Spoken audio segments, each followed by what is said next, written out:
martial law in accordance with the powers vested in the President by the Constitution of the Philippines.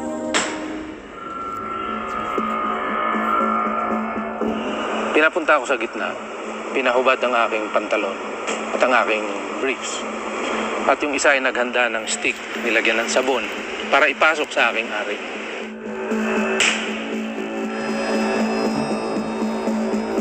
I'm mystified sometimes by the lack of understanding of the simple fact that if you attack the government, you attack the state needs to defend itself. I was raped. Pinagtulungan ka ng mga raming mga lalaki doon, ng mga military men. Iba-ibang penises ang pinapasok sa bunganga mo. Maraming mga kamay na figuring your vagina.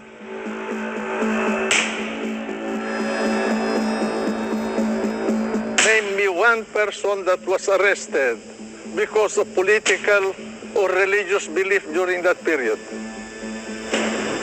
None. Ang worst na nagawa sa akin probably was the Russian roulette. Alam mo, pag nasa loob yung yung barrel sa bunganga mo, ang lamig. Sabi niya, sige, tingnan natin if you're lucky.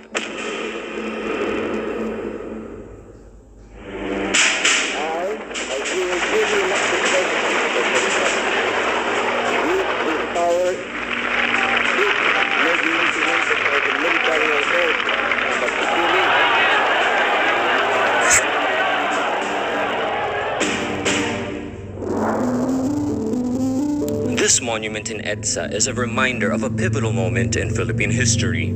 I ask you now to be calm and to be prepared to express again your power as a people. On February 25, 1986, tens of thousands of Filipinos marched in a bloodless uprising to topple the late dictator, Ferdinand Marcos.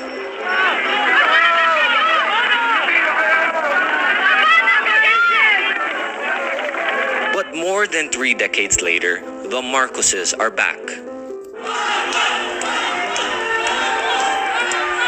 In 2016, former Senator Bongbong Marcos ran for vice president, a position that could have easily made him president, just like his father. He lost to Leni Robredo, but until now he insists the election was rigged. We join the Filipino nation in congratulating Your Honor on your election as Vice President of the Republic of the Philippines.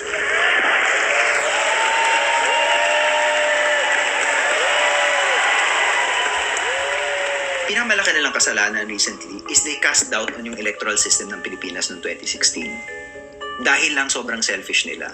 Sa tingin ko, kaya niya ginawa yun, kaya siya nag-propaganda war claiming na dinaya siya noong 2016 is para ngayon, pag tumakbo siya ulit, pwede niyang gamitin yung narrative ng nadaya ako, kaya dapat manalo ako this time. May I just follow up on the query of our chairman? Bongbong's sister, Aimee Marcos, was the governor of Ilocos Norte before becoming a senator. His mother, the steel butterfly Imelda Marcos, was a congresswoman of Ilocos Norte until 2019. Local politics is determinative of national politics. The way they came back was through the same way essentially that their father made it to the presidency. Start local and then work your way up. Ferdinand Marcos was given a hero's burial at the libingan ng mga bayani in November 2016. 27 years after his death. Ano ba yung nasa isip nila? Sarili lang nila. Hindi nila inisip ang bayan. Pero yung dignity natin, ang dignity nila hindi na nila pinapakailamang as long as meron silang pera. I am horrified and I am agitated. Dahil sa akin, napaka-personal ng pangyayari at bagaman matagal na, ramdam ko pa. Ramdam ko pa dahil walang closure, hindi para sa akin, kundi para sa aking kapatid na dinukot noong 1977, babae, at hanggang ngayon ay hindi pa nakikita. there comes a time when sobra nang bugbog sa'yo na parang nag-numb na yung katawan mo na yun na yung, parang yun ang pinaka-threshold ng pain mo bumablanko ka na lang yan. Pero yung mental torture, yan pala yung limitless yan. Amnesty International says 70,000 people were imprisoned, 34,000 were tortured, and 3,240 were killed during martial law from 1972 to 1981.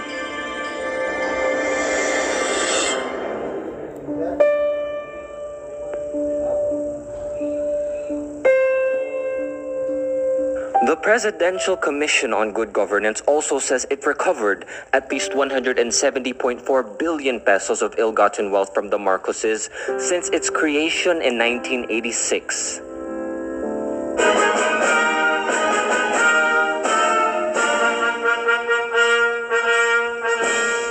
It was best described as a kleptocracy. The Marcos couple holds the Guinness World Record for the greatest robbery of a government. In the 8 short years of the new society, we have disarmed the criminal sin, significantly diffused the dangers of subversion, sedition, rebellion, and secession. Parang meron kang mga good ideas, pero nakaw ka naman na offset a lot of those particular gains, right?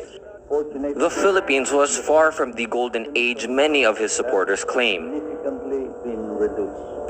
In just 5 years, the Philippines' external debt ballooned by almost threefold from $8.2 billion in 1977 to $24.4 billion in 1982. By 1985, the year before the EDSA revolution, 2 in every 5 Filipinos were poor.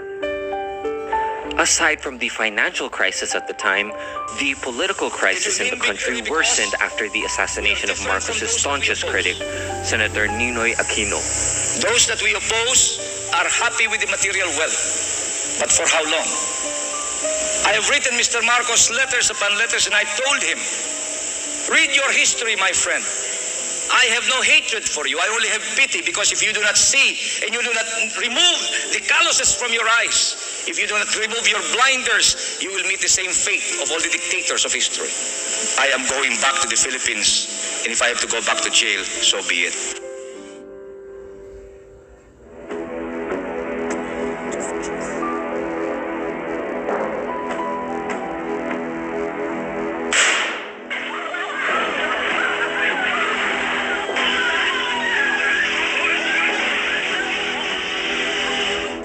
Creates a major crisis that climaxes with Marcos calling for a snap election.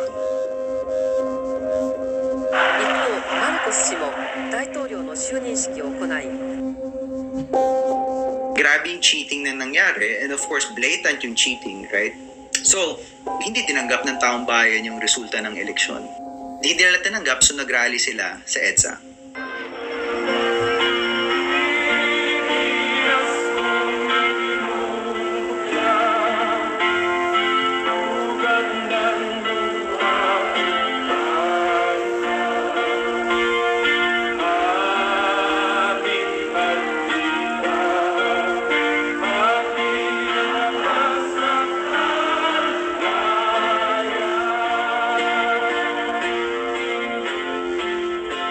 Nagkaroon ng EDSA 1986 dahil napuno na ang salop.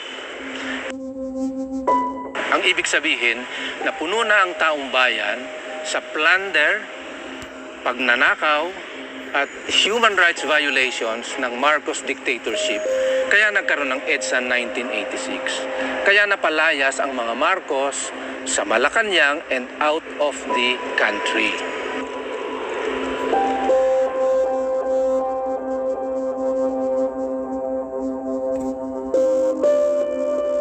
Now, just more than a year before the 2022 presidential elections, the Marcoses have clawed their way back to power with the help of network propaganda. A systemic disinformation campaign to burnish the image of the Marcoses ramped up 2 years before the 2016 elections through Facebook pages and YouTube channels, amplified by social media influencers. These include hyping up achievements of the Marcos regime, denying the abuses, and vilifying political rivals. Up to this day, the lies continue. Ang sumunod sa kanya si Bingbong.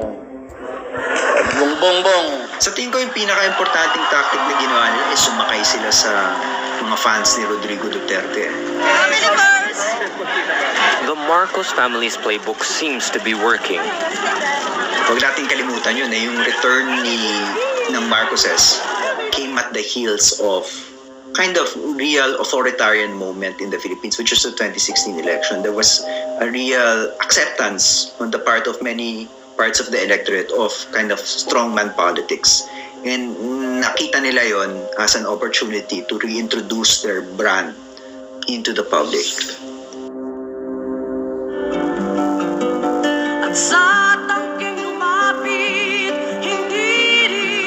Critics fear history may repeat itself as the memory of February 25, 1986 slowly fades away.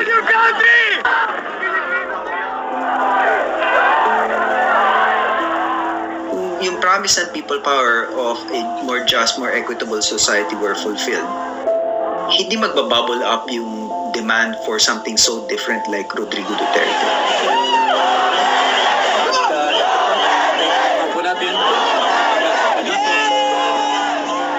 Democracy is still the best system in the world.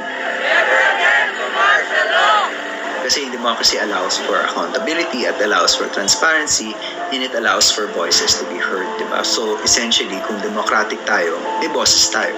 Bakit po natin kinapasya ng batas na ito? Hindi nakatahunan na kung sino-sino na lamang ang nirerenta.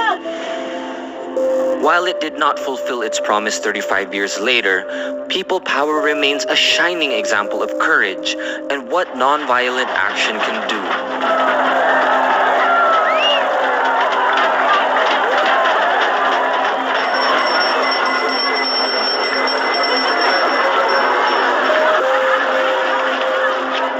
It also reminds us that no one stays in power forever.